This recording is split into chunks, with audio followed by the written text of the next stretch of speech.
Long before anyone could remember, the land of the Idoma people carried stories in its soil. The red earth held the footsteps of ancestors, and the wind whispered names that time refused to erase. In this land, blood was not just family. Blood was identity. Blood was destiny. Among the Idoma lived a young man named Oche. He was born into a respected lineage, a family known for leadership, strength, and strict loyalty to tradition. From childhood, Oche was taught that honor was inherited, not chosen. He learned the histories of his people, the laws of marriage, and the importance of keeping bloodlines pure. Love, he was told, must always follow the rules laid down by those who came before.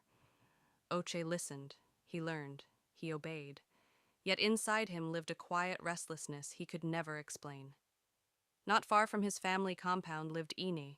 She was known throughout the village for her intelligence and gentle courage.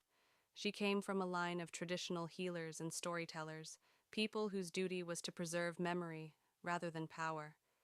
Ian had grown up listening to the elders speak of balance, of harmony, and of the dangers of pride disguised as tradition. Where Oche was raised to lead, Ene was raised to understand. Their paths crossed often, but never closely. A greeting at the market, a shared glance at festivals, a moment of silence beneath the shade of an old iroko tree. Nothing more, nothing allowed. But the ancestors are patient. One evening, during a village gathering, the drums spoke louder than usual. Their rhythm seemed to pull people together, guiding feet and hearts alike. Oche and Ene found themselves standing near each other, close enough to speak without raising their voices. They talked. At first it was simple, the harvest, the stories of the elders, the beauty of the land at sunset. But as the night deepened, something shifted. Words began to carry meaning. Silence began to feel full rather than empty. In that moment, love found them. Not loudly, not recklessly, but with certainty. They knew the danger immediately. Ene's lineage was not approved for marriage into Oche's family.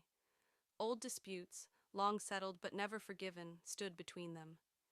The elders had already chosen Oche's future bride, a match meant to strengthen alliances and preserve honor. Still, they met in secret. They spoke beneath the moon, careful and afraid. They shared dreams they had never spoken aloud. Oche confessed his doubts about the rules that governed his life. En spoke of her belief that tradition was meant to guide, not imprison. Their love grew not from rebellion, but from truth. Secrets, however, have a way of surfacing. Whispers reached the elders. Eyes watched more closely. One night, Oche was summoned before the council. The elders sat in a circle, their faces hard with expectation. They spoke of shame, of betrayal, of the danger of allowing emotion to weaken ancestral law. Oche was ordered to end the relationship. Ene faced judgment as well. She was warned that love without approval brought suffering not only to the lovers, but to their families. She was told to remember her place. They were separated. Days passed, then weeks. The village returned to its routines, but something felt broken.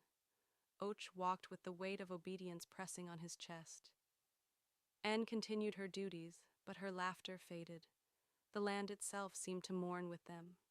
Then an elder named Agata, the oldest living historian of the Idoma people, spoke. He called the council together and brought with him stories rarely told. He spoke of the past before the divisions, before pride hardened into law. He reminded them that many rules they now defended were born from fear during times of war and loss, not from wisdom. He spoke of unity, of forgiveness, of love once used to heal the people. The elders listened. For the first time in many years, they questioned themselves. The following morning, the drums called the village together.